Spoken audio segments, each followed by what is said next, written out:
upon our soil, for he was romantic. Whatever he did with his might. The bread that he earned was earned hard. The wages that he squandered were squandered hard. Half a year's pay sometimes gone in a night, blown in, as he expressed it, or blowed in, to be perfectly accurate. Well, he will be here among us always, invisible, waiting his chance to live and play as he would like. His kind has always been among us always, since the beginning, a young man with his temptations, a hero without wings. The cowpuncher's ungoverned hours did not unman him. If he gave his word, he kept it. Wall Street would have found him behind the times. Nor did he talk lewdly to women. Newport would have thought him old-fashioned.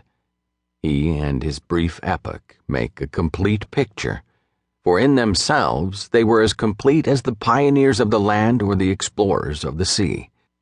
A transition has followed the horsemen of the plains, a shapeless state, a condition of men and manners as unlovely as is that moment in the year when winter is gone and spring not come, and the face of nature is ugly. I shall not dwell upon it here. Those who have seen it know well what I mean. Such transition was inevitable. Let us give thanks that it is but a transition, and not a finality. Sometimes readers inquire, did I know the Virginian? As well, I hope, as a father should know his son.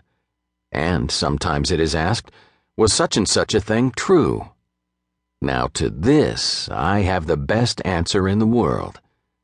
Once a cowpuncher listened patiently while I read him a manuscript. It concerned an event upon an Indian reservation. Was that the Crow reservation? He inquired at the finish.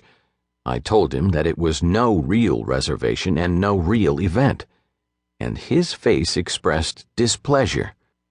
Why, he demanded, do you waste your time writing what never happened, when you know so many things that did happen?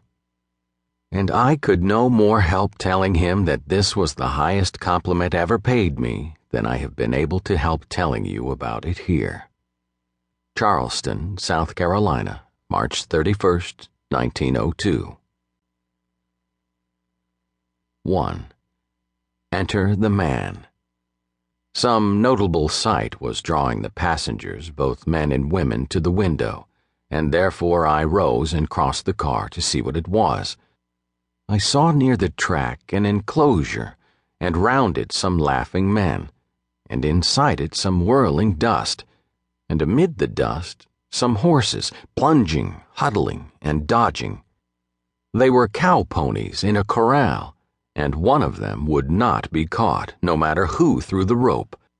We had plenty of time to watch this sport, for our train had stopped that the engine might take water at the tank before it pulled us up beside the station platform of Medicine Bow. We were also 6 hours late and starving for entertainment. The pony in the corral was wise and of rapid limb. Have you seen a skillful boxer watch his antagonist with a quiet, incessant eye? Such an eye as this did the pony keep upon whatever man took the rope. The man might pretend to look at the weather, which was fine, or he might affect earnest conversation with the bystander. It was bootless. The pony saw through it. No feint hoodwinked him. This animal was thoroughly a man of the world. His undistracted eye stayed fixed upon the dissembling foe, and the gravity of his hoarse expression made the matter one of high comedy. Then the rope would sail out at him, but he was already elsewhere. And if horses laugh, gaiety must have abounded in that corral. Sometimes the pony took a turn alone. Next he had slid in a flash among his brothers, and the whole of them, like a school of playful fish, whipped round the corral, kicking up the fine dust, and, I take it, roaring with laughter. Through the window glass of our Pullman, the thud of their mischievous hooves reached us, and the strong, humorous curses of the cowboys. Then, for the first time, I noticed a man who sat on the